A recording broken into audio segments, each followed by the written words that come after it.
ಬೆಂಗಳೂರಿನ ಚಿನ್ನಸ್ವಾಮಿ ಸ್ಟೇಡಿಯಂನಲ್ಲಿ ನಡೆಯುವ ಪಂದ್ಯಕ್ಕೆ ಭದ್ರತೆ ದೃಷ್ಟಿಯಿಂದ ಕಟ್ಟುನಿಟ್ಟಿನ ಕ್ರಮಗಳು ಜಾರಿಯಾಗಿವೆ.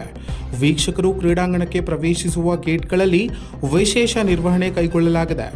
ಪ್ರತಿ ಟಿಕೆಟ್ನಲ್ಲಿರುವ QR ಕೋಡ್ ಪರಿಶೀಲನೆ ಕಡ್ಡಾಯಗೊಳಿಸಲಾಗಿದ್ದು ಕಟ್ಟುನಿಟ್ಟಿನ ತಪಾಸಣೆ ನಡೆಯುತ್ತಿದೆ. ಎಸಿಪಿ, PISI ಅಧಿಕಾರಿಗಳಿಗೆ ಖಡಕ್ ಸೂಚನೆ ನೀಡಲಾಗಿದ್ದು ಯಾವುದೇ ಲೋಪವಾಗದಂತೆ ಎಚ್ಚರಿಕೆ ವಹಿಸಲಾಗಿದೆ. ಮೆಟ್ರೋ ಮೂಲಕ ಬರುವ ಪ್ರಯಾಣಿಕರ ನಿರ್ವಹಣೆಗೆ ಪ್ರತ್ಯೇಕ ವ್ಯವಸ್ಥೆ ಮಾಡಲಾಗಿದ್ದು ಸ್ಟೇಡಿಯಂ ಪ್ರದೇಶವನ್ನು ಸೆಕ್ಟರ್ 1ರಿಂದ ಸೆಕ್ಟರ್ 9ರವರೆಗೆ ವಿಭಾಗಗಳಾಗಿ ಹಂಚಿಕೆ ಮಾಡಲಾಗಿದೆ. ಹಾಗೆ M1, M2 ವಿಭಾಗಗಳಿಗೆ ಪೊಲೀಸರು ನಿಯೋಜನೆ ಮಾಡಲಾಗಿದ್ದು ಒಳಾಂಗಣ ಸ್ಟ್ಯಾಂಡ್ಗಳಲ್ಲಿ ಸಹ ನಿಯಂತ್ರಣಕ್ಕೆ ವಿಶೇಷ ಪೊಲೀಸ್ ಪಡೆ ನಿಯೋಜಿಸಲಾಗಿದೆ. ಪ್ರತಿ ಒಳಾಂಗಣ ವಿಭಾಗಕ್ಕೂ ಭದ್ರತೆ ಹೆಚ್ಚಿಸಲಾಗಿದ್ದು ಜನಸಂದಣಿ ನಿಯಂತ್ರಣಕ್ಕೆ ಕ್ರಮ ಕೈಗೊಳ್ಳಲಾಗಿದೆ. ಚಿನ್ನಸ್ವಾಮಿ ಸ್ಟೇಡಿಯಂ ಭದ್ರತೆಗಾಗಿ ಬೆಂಗಳೂರಿನ ಬಹುತೇಕ ಎಲ್ಲ ಠಾಣೆಗಳ ಪೊಲೀಸರನ್ನ ಬಂದೋಬಸ್ತ್ಗೆ ನಿಯೋಜಿಸಲಾಗಿದೆ.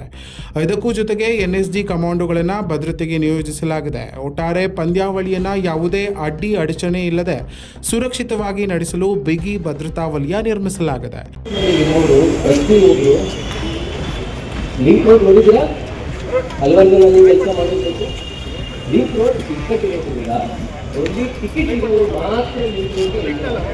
ಅದಕ್ಕೆ ನಾವು ಏನು ಮಾಡ್ತಾ ಇದ್ದೀವಿ, link road, MG road, link road, double road ಅಂತ ಎರಡು ಕಡೆ ಟೆಸ್ಟಿಂಗ್ ಮಾಡಿ ಟಿಕೆಟಿಗೆ ಮಾತ್ರ ಆ ಲಿಂಕ್ ರೋಡ್ ಇಂಡಿಯಾಗೆ ಬೀಳ್ತಾರೆ.